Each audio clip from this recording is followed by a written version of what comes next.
I was halfway through a baby carrot when the world shrank to the size of a thumbnail. 1 second I was laughing at a dumb Slack thread in the break room, the next I could not pull air past a hard orange wedge that felt like it had a grudge. I stood up, knocked my knuckles against my sternum like that would do anything, and made the strangled squeak people make when they've never truly been scared before. Everyone froze the way people do until one person moves. Ethan moved. He came around the island, said, "You're choking," and waited just long enough for me to nod so he didn't touch me without consent. Then he moved behind me, wrapped his arms under my ribs, and did exactly what the laminated poster over the microwave shows with cheerful cartoons, inward and upward thrusts. It was not sexy. It was clinical and strong and humiliating and, on the third thrust, effective. The carrot shot into the sink with an ugly sound. Air roared back through me like a river after a dam breaks. I braced my palms on cool laminate and sobbed. "Hey," he said quietly. "You're okay." He stepped back immediately and kept his hands visible like he was de-escalating a scene. Someone pressed a paper cup of water into my hand. Someone else made the joke people always make. "Guess we can't trust the healthy snacks." And the room laughed in relief. I nodded, still crying a little, and said thank you to Ethan with my eyes because my voice was sorting itself out. He ducked his head and said, "Any dizziness? Chest pain?" He sounded like he was reading off a card. Later I learned he kind of was. He's on the building's emergency response team, the handful of people who take CPR/AED/first aid refreshers every year and wear the safety marshal lanyard during drills. I didn't know, even though we've worked on the same floor for 2 years. I also didn't know how much a person can hate the sound of their own heart when it gallops in their throat. People told me I should go home. I refused, because stubbornness is the worst coworker I've ever had. I went to the bathroom, washed my face, and stared at myself in the mirror like I'd met a stranger who looked sweaty in a blouse. Back at my desk, the Slack thread had turned into congratulations and carrot emojis. My friend Julia DM'd me, "He freaking saved your life, WTF, and you okay?" I sent back a thumbs up because I didn't want to talk about what it felt like to have a stranger's forearms under my ribs while the whole floor watched. I say stranger even though Ethan wasn't. He'd helped me debug charts more than once without making me feel dumb. He always had a charger and always handed it over without performing generosity. He was 34, like me, with the kind of calm that makes meetings shorter. I didn't have a crush on him. I had respect. And then that respect had to share a room with a loud animal called embarrassment. What I did next was not about him. It was about me, my history, and a warped idea of how to make feelings go away by putting them in a form with fields. 2 years ago, at my last job, my manager mentored me with a hand on my lower back in comments about my presence that tasted like pennies. When I finally reported him, HR asked for dates, times, witnesses, exact language. I had them. He was transferred. I changed jobs anyway because my skin felt like it had learned to flinch. The new company's training made a point of see something, say something, and speak up early. I took notes like gospel because I liked the version of me who didn't swallow discomfort.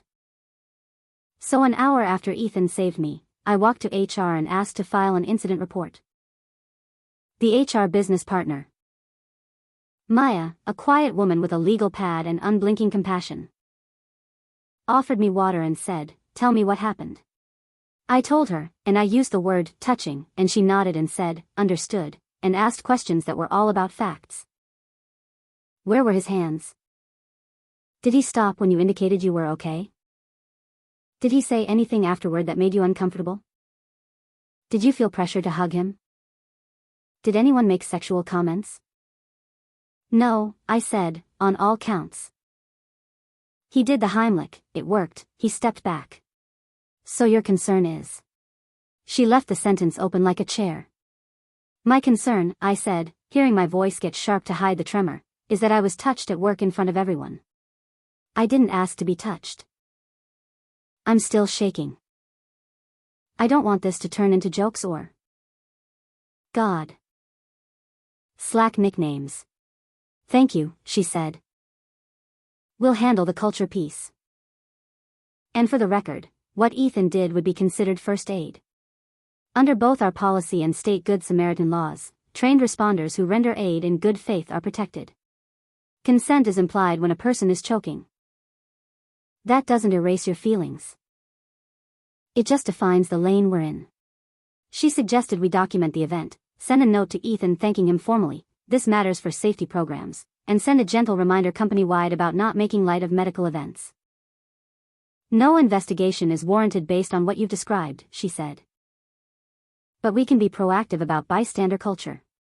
Proactive. Bystander. Culture. Words that sound good in a deck. I should have nodded and left. Instead I said, I want a formal complaint on record. Maya paused. About what policy violation?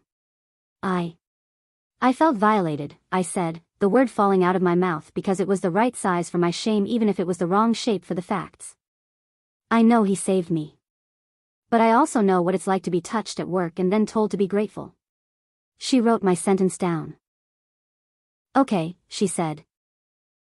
We can open a formal complaint. The process will be interviews with you and any witnesses, a conversation with Ethan, and a review of any available footage. Based on what you've shared, I want to set expectations. We will likely conclude that the touching was first aid delivered appropriately. We will address any inappropriate comments others may have made and reinforce boundaries about post-incident behavior. We'll also offer you EAP counseling if you want help processing the event. Does that sound right? It sounds like you don't believe me, I said, irrational and hot. I believe that you felt unsafe, she said. I also believe Ethan did the Heimlich. Both can be true. My job is to put them in the right boxes. The interviews happened fast. There was camera footage from the break room angled over the microwave. You could see me laughing, the flail, Ethan's move. His pause to get my nod, his textbook hand placement, the thrusts, the wet projectile arc into the sink, his immediate step back. No one groped anyone. No one prolonged anything. It was all as boring as life-saving can be. HR closed the complaint as unfounded under policy. They sent a company-wide note about thanks to those who are trained responders, and please avoid humor about medical emergencies, which had the unintended effect of making everyone talk about it for 2 more days and 12 more DMs. They offered me 2 therapy sessions through EAP. They sent Ethan a formal thank you and added a line to his safety record. No one punished me for filing. No one could. Retaliation is the third rail in HR world. But culture has its own weather, and I had just walked into a headwind wearing a paper dress. Ethan stopped saying hello. Not rudely. Not performatively. He shifted to a version of professional that felt like frost. If I asked him a question in a meeting, he'd answer cleanly and look at the table. If I approached his desk, he'd turn in his chair so there was no chance our knees would bump. He moved all our requests into a Jira queue. No hallway triage, no swing-by favors, everything documented. He asked to have a third person join any meeting where we'd be alone in a room together, for comfort. I hated that he framed it that way because it made him sound soft when he was being smart. I sent him an apology in a short email. I did not use the word violate, because suddenly it tasted like a theft. I wrote, I'm sorry I turned my embarrassment into a formal thing. You saved my life. Thank you. He replied, I accept your apology. For work matters, please use Jira or email and CC the team. Wishing you well. It looked like a doctor's note excusing a patient from gym. The first time I bumped into him in the break room after that, I froze with my hand in the fridge. He said, excuse me, without inflection, retrieved his yogurt, and left. I went to the bathroom and cried because crying had become my hobby. People think that the guy wins when there's a confrontation or a gotcha. What Ethan did was quieter and worse for my vanity. He exited my social world and tightened his work world until there was no slack for me to pull on. He declined to be my friend, my comfort, or my foil. He declined to be anything but the colleague who would do exactly what the ticket asked. Our product team felt it. Before, I could yell across the aisle, "Quick gut check on this chart," and he'd swivel, push his glasses up, and save me from a bad y-axis. Now, he'd comment in the ticket at 4:12 p.m., "See note on scale," and he'd be right and we'd be late and it would be my fault. 2 missed deadlines turned into a third and my manager put me on a PIP. Performance Improvement Plan, Corporate 4, "We need you to get it together in 60 days or we're documenting our way out of this." She said, kindly, that I seemed scattered. I wanted to say, "I'm drowning in shame," but I don't think there's a template for that. I tried again with Ethan. Not to dig for grace. Just to lay down my arms in public. In a team meeting, I said, "I want to thank Ethan again for being trained and stepping in when I choked. I also want to own that I handled the aftermath poorly. That's on me." Heads turned. He didn't look up from his laptop. "Noted," he said, which is the cruelest non-cruel word. I learned things about laws and posters I'd never cared about. That most states' Good Samaritan laws protect people who provide emergency care in good faith without gross negligence. That consent is implied when a person is unconscious or cannot communicate. That companies like ours designate responders precisely to avoid the bystander effect and that those responders need to be protected from becoming villains in stories written by people like me. That hostile work environment is a legal phrase with elements that were not present here, no matter how much my feelings wanted a stronger word to stand behind. Maya from HR checked on me once more. "We can arrange a mediation if you and Ethan both want," she said. "No," I said, because I knew he wouldn't, and because the last thing I deserved was a forced apology I could hold like a pawn. He didn't retaliate. He didn't roll his eyes in meetings. He didn't weaponize Slack or leak my complaint. He didn't look for allies. He simply got promoted into a safety program manager role 3 months later. Something he'd earned for years with certifications and drills and checklists, not with my carrot. And had even less reason to talk to me. He trained a new batch of volunteers and stood at the front of the room with a practice torso and said, "You ask if you can help. If they can't answer, you assume yes." He demoed the thrusts on a mannequin that didn't have a face. I watched from the hallway and hated myself like it was a sport. There is a version of this story where I'm the martyr, and a version where he's the saint, and the truth is muddier. I was a woman with a bad history who panicked after being saved and tried to put her panic in the safest container she knew, process. He was a man who did exactly what he was trained and asked to do, stopped when the job was done, and declined the unpaid labor of rehabilitating my feelings after. We both acted from experience. Only one of us had the right to ask the other to stay anyway, and it wasn't me. I got off the PIP by doing the least glamorous work of my career, writing tickets well, asking questions early, leaving my ego on mute, meeting deadlines like they were a parole condition. I did therapy through EAP and then with my own money because I needed to say some things out loud to someone who didn't work 2 floors down. I learned to name a feeling before turning it into a form. I apologized to Julia for making her choose between venting with me and staying in a team that had to function. She hugged me and said, "We can still get coffee, we just don't do postmortems anymore." Fair. Ethan and I exist now like 2 subway lines that run parallel and never cross.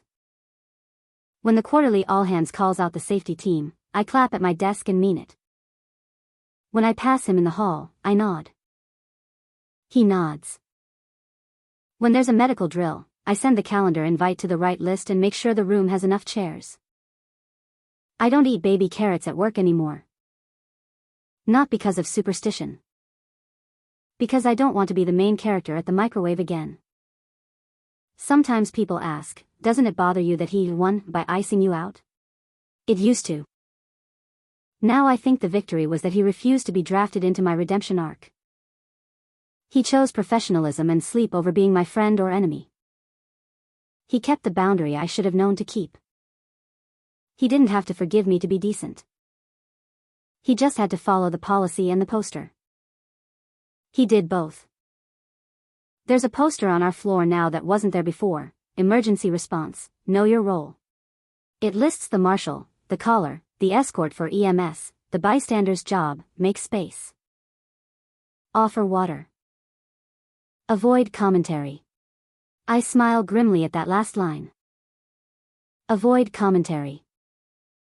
If I'd followed that instruction the day after he saved me, I might still have my easy hallway rapport and the kind of apology you give over coffee, not in a formal letter. The last time our eyes really met was in the lobby when a fire alarm malfunctioned and we all trudged down 12 flights of stairs. At the sidewalk, he counted heads with his clipboard and looked up at me long enough to say, "You good?" It wasn't an invitation. It wasn't a thaw. It was a safety check. I said, yes, because it was the only true answer. He marked something on his sheet and turned to the next person. He saved my life once and refused to give me a second kind of rescue. He was right both times. That's the part one came here to write in black and white, so I stopped trying to write it in Slack.